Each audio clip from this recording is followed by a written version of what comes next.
name is Benz. I'm a real estate investor. Been in business for a while. Been doing this for quite a long time.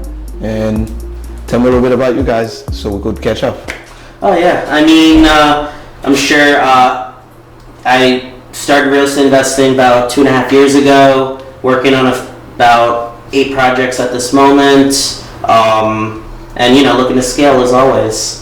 What about you, Joey? Yeah, same here. I've been a contractor for 16 years myself, and I started investing about 10 years ago, but really scaling up in the last 2 years, doing more fix and flips and a couple of buy and holds myself, and I'm also working on about 8 projects as well.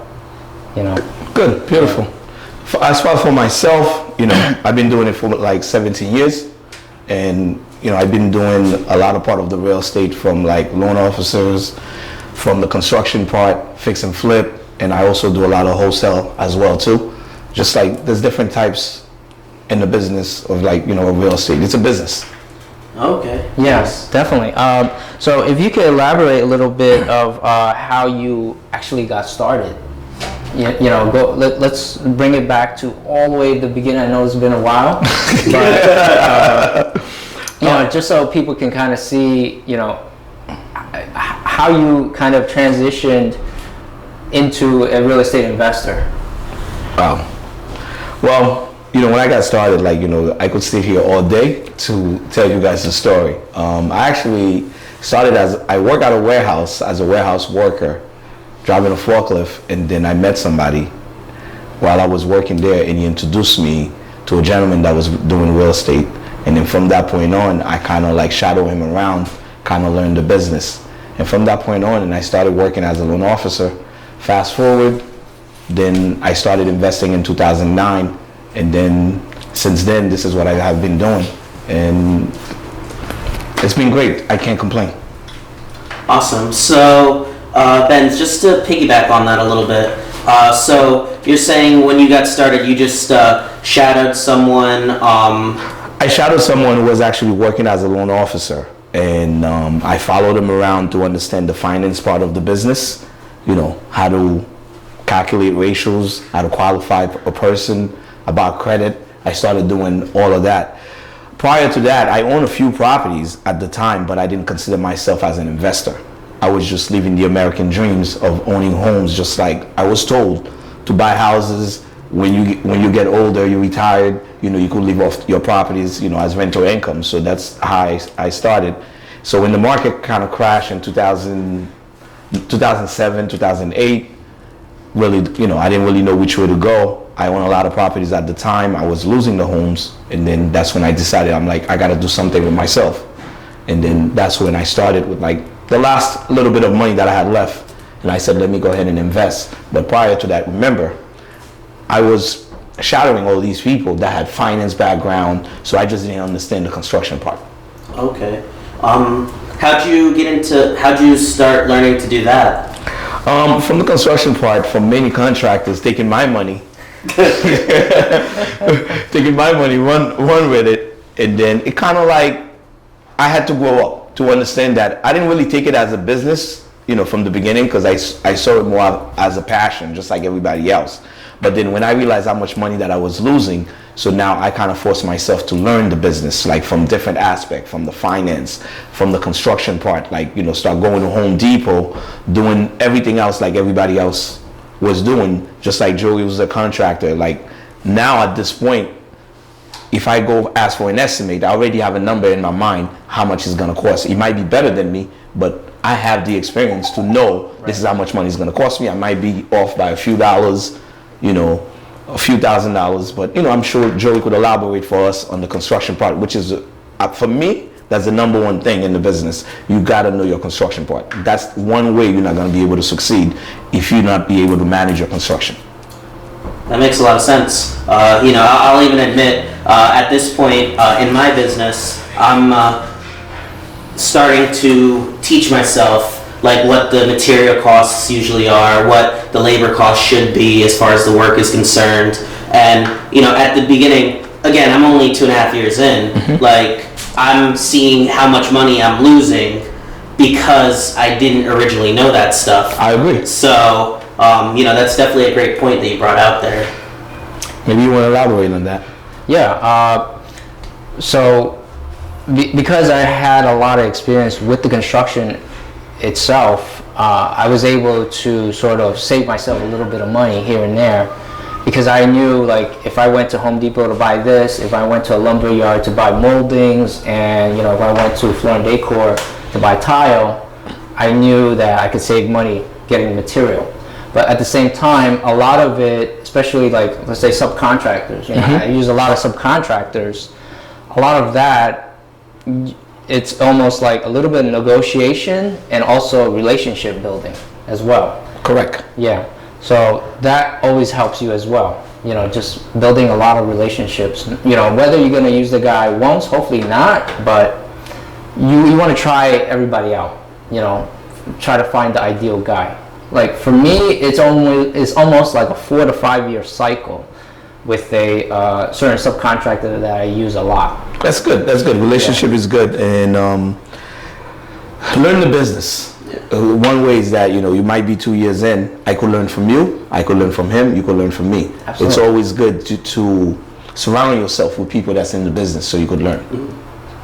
Yeah, no, definitely makes a lot of sense. Again, I'm learning a lot from you just now, picking your brain. No problem. The But pleasure. that actually makes me ask another question. Go ahead. Now that you've been in the business for so long, do you typically hire out subs, or do you have like a whole construction team that you work with now? For now, I have I hire subs for electric and plumbing, but as far as like the other stuff, I have my own contractor that do the work. I've been working with them for the last 2 years, and I move them from one house to the other.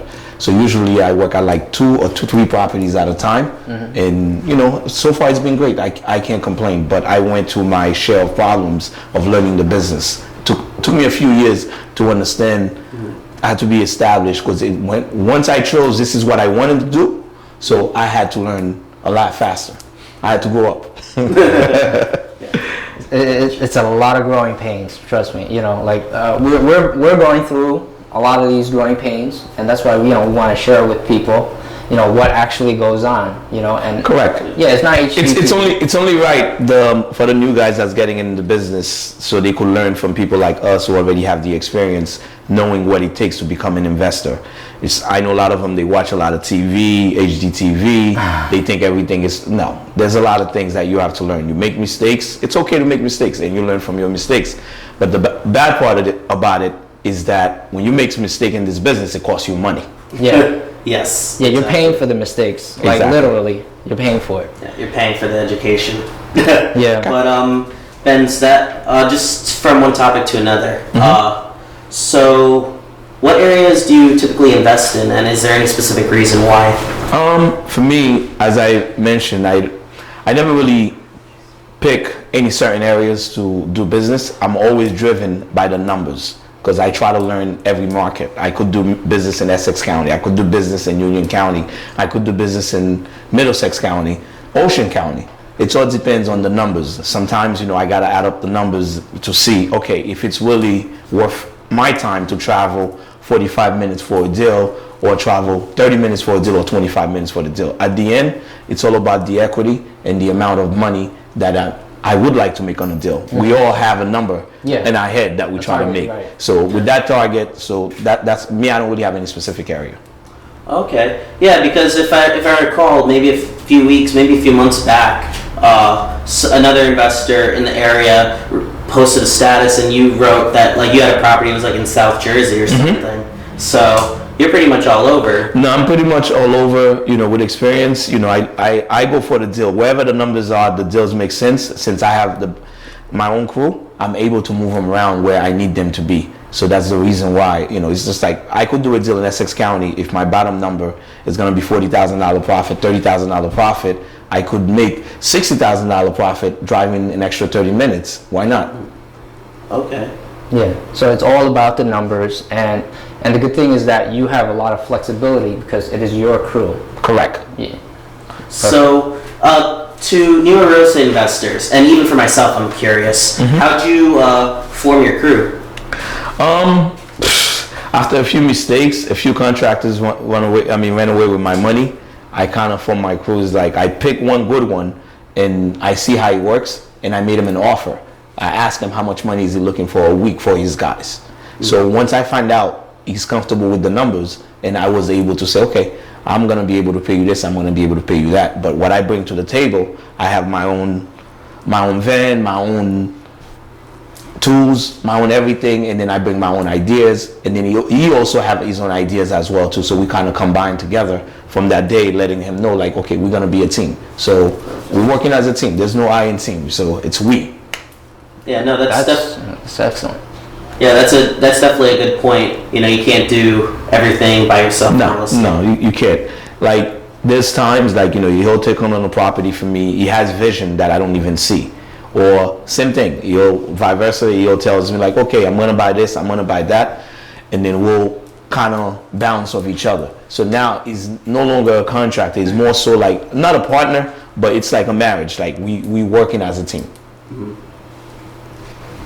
Nice. Yeah, I'm thinking of doing something like that myself, you know, for my own crew. No, I think you should definitely do it. It's more advantage in that they're not looking at the money part. Like for example, most contractors, you agree on a number. They tell us, okay, it's gonna cost you 30,000. But once they open the wall, something else is, you know, now they gotta charge you for it. But at the end of the day, but also you gotta take care of your workers as well. Right. So if you finish a project early, I'll give them a bonus. Mm-hmm. So Nice. give them some kind of motivation to, you know, To get things done to quickly. get things done quicker. Yeah, Exactly. that's excellent. That just brings me to another question. As you were growing in the business, what's one of the best pieces of advice that you got? Growing in the business, like one thing I always learned, he always tells me not to take on too much, try to handle as much, like I try to have control of whatever that I'm doing. So which is one of the number one thing, even with today's, I'm doing a lot of flips. I try not to take on too much. I gotta be able to, I'm very hands-on in the business. It's not just like I'm a guy, like sometimes people see me with suit, that's all no. I'm very hands-on. I come to the job site to learn what's going on, and I have my workers that I work with. We communicate a lot to understand how to scale everything down. So I would say just be able to control your business. It's a business. It's not. It's a lifestyle, but it's a business. I'm assuming you mentioning that you have some experience then where you may have mismanaged a little bit. Yes, of course. The mismanagement, especially when I used to have a lot of rental properties, I didn't take it as a business. I mismanaged a lot of money, you know, during those years. But I kind of learned from it, and then It's most people. Yeah, It's okay. We're still on track. Yeah, just a So- strong wind. Don't worry about it. No. With the question is that I did a lot of mismanagement. You know, I didn't really take it as a business. That was one of the reasons that I failed. I used to have a lot of rental properties back then, and I lost a lot. And then I kind of learned from the mistakes that I made, and then now I'm moving forward. Got it. Yeah, I think the biggest thing is that you're able to recover from that. Correct. Yeah. Correct. That was always the goal. Once I made those mistakes back in 2005, 2006, the goal was to rebuild. There's always a second chance. We're in a great country in the world. You could do anything you want to do. You know, your past is not your future. Mm-hmm. Yeah, I agree. Yeah, so let's jump ahead a little bit, and let's talk about what you're kind of doing today. What are you working on now? You know, how do you have your business now? Right now, my business is a little bit more established after many years where before I was a one-man show, doing everything myself. Now I hire a lot of people to help me with the administrative work as far as like for my company, for the rentals, for the constructions, and I'm trying to create other avenue outside of real estate as well, which is the core of my business. I'm always going to be in real estate. I'm never one day not to do it, but I'm also, when I realize a lot of people in the business, they want to come into the business, two things that's always stop them. They can't get financing, and then they either doesn't have credit. So right now I own a credit company, and I'm in the process of opening a mortgage company as well, and hard money as well, to kind of give back a little, and also in the process of doing a little bit teaching, education, like for new investors that's coming in. I want to be able to teach them some of the mistakes that I made, and then so they could learn from it, and then now so they be able to move forward. Create a platform that would be a lot easier for them, that where I didn't have nobody to create that platform for me. So I'm doing a lot of education right now as well too. Nice. Yeah. So tell us a little bit about the education and the event you will have coming up. Okay. Right now I have about like 3 students that I'm working with. I'm kind of doing a little bit mentorship, with them, teaching them about wholesale, teaching them about finance, teaching them about credit, teaching them how to find money, how to find properties, how to calculate ARVs, what properties to buy, what property not to buy, so they don't make the same mistakes. And then at the same time, I'm also going to be doing a master class that's coming up in July, which is going to be a big event. And I want to share some of my secrets, some of the things that kind of helped me to make me the person that I am today, to make me successful in this business, share my failures and share my success a little bit, so people understand it's like, there's so much in this business you could learn, and then that would be it. Okay. Any other questions? I did have maybe 2 more. Okay, that's fine. I'm here. I'm here all day. I'm not going anywhere. No. Like, Kat, we talked a little bit about this offline before cameras started rolling. Okay. As far as, better yet, how did you start funding your first deals, and then now how do you fund it? Okay. Well, my first deal, I bought a property, actually a 2-family in Roselle that I have bought as a first-time home buyer. I actually live in one of the units, and I rented the second unit, and I also finished the basement. So if I remember correctly, I had got an FHA loan when I first started, and then with that, my mortgage payment was like $1,600 at the time, and I think I was collecting a total of like $3,200 in rental. Wow. And then I was basically living rent-free. And then from there, I kind of refinanced that house, and I took a line of credit against it, and I bought myself a second home. And from there, it's history. And then now I couldn't refinance anymore, so I start looking for hard money or private money. And then so I was always able to have the down payment to use for my next deals. And then so that's how I funded my deals. And then every year I try to pick up one property here, 2 property there, and then more and more each year, and then I just keep adding up. Yeah, just start snowballing, because Correct. all the rental income that you're making now could go down towards down payments. Down payments, and I was able to refinance some of them because I was building equity. So back then the market was moving moving very fast at a fast pace, and I was able to get some money and raise money to to fund my projects. Got it. Awesome. Yeah. So I don't have any other questions. All right. I did actually have a few more. Go ahead. No, that's fine. We're here. Yeah. Do you read any books or listen to some podcasts that maybe you might recommend to the audience? Oh man, right now in my car I do Audible because I don't really have the time to sit down and to read. I'm reading a book called The Laws of Thinking, which is about manifestation. It's about like anything you want in life, you just got to go for it. You have to put it out in the universe. And then I think it's a very important book.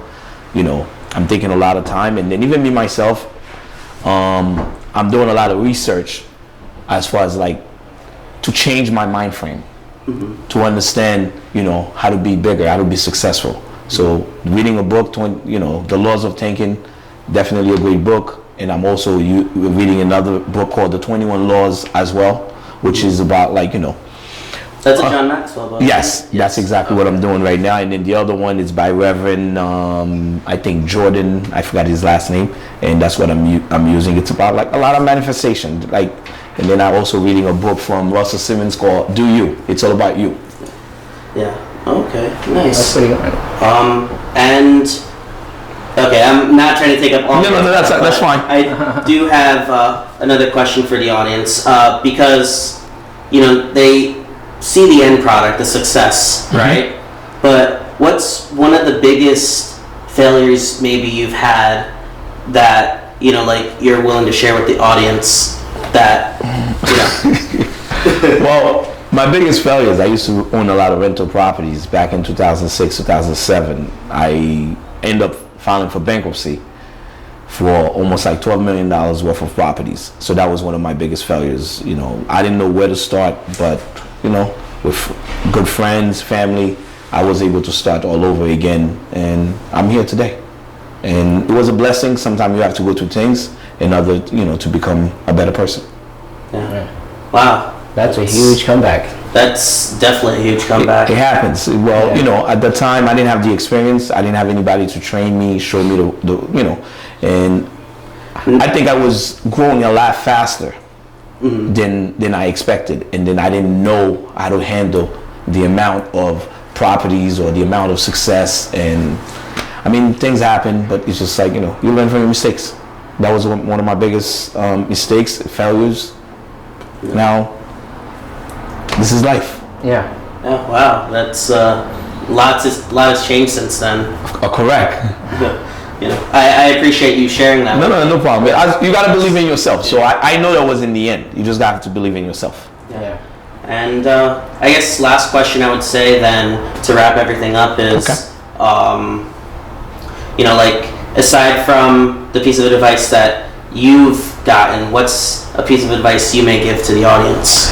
Well, advice I would give to the audience, it's if they really want to get into real estate, they need to do a lot of research, talk to people like myself, like yourself, like Joey, who already have experience in the business. It's always good to network, to exchange ideas with others. We all could learn from each other. So it doesn't matter the fact that you're not part of the business. I can learn from you. I could learn from you as well, just like you could learn from me. So it's always network. That's the way to go. Yeah, your network is your net worth. So I agree. All right. That basically concludes this episode. So, Benz, how can people reach out to you or get in touch with you? Well, I'm online. You know, my office is located actually in Linden. I have like 3 offices there. My main office is at 225 Northwood Avenue in Linden. So we are suite number 6. The number to reach my office, whether it's going to be for credit or it's going to be for finance or for education. So we could be reached at 908-925-2308. And myself, they could always email me benz.gene@yahoo.com, which is my name. And, you know, I'm easy to get in touch with. Okay. Yeah, he's also on Facebook and Instagram as well, right? Yes. Can you give your Instagram handle? Yeah, my Instagram it's Benz_Gene, you know, and Facebook it's Benz Gene. So I'm easy to get in touch with, you know. So BENZ _ JEAN. Okay. Yeah. Awesome. We'll also have that on the description as well, on the bottom. Perfect. Thank you for having us. Oh, we didn't even mention, this is actually your project that we're sitting in Irvington. No. Thank you. The pleasure's mine as well too. So, you know, I like to give back, you know, to the community, discuss exactly what I went through. It's okay. It's a passion. And the pleasure's mine. And then I really appreciate you guys reach out to me. Yeah, thank you. Thank you. Thank you guys. Same here. All right.